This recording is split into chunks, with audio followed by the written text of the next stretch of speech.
มาทุกคนมากินกุ้งแช่น้ำปลามื้อนี้นี่กุ้งตัวใหญ่ๆเลยมาขั้นตอนการกินก็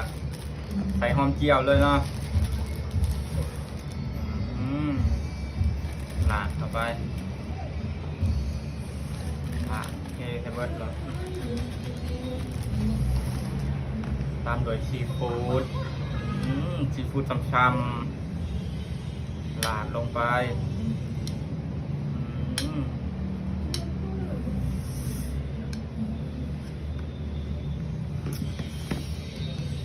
มาบาดนี้มีแต่ตัวใหญ่ๆเนาะมาตัวแรกเลย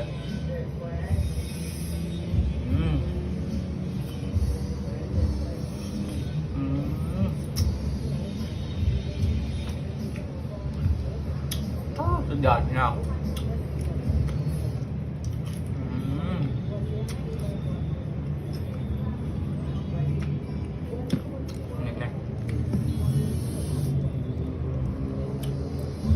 มาก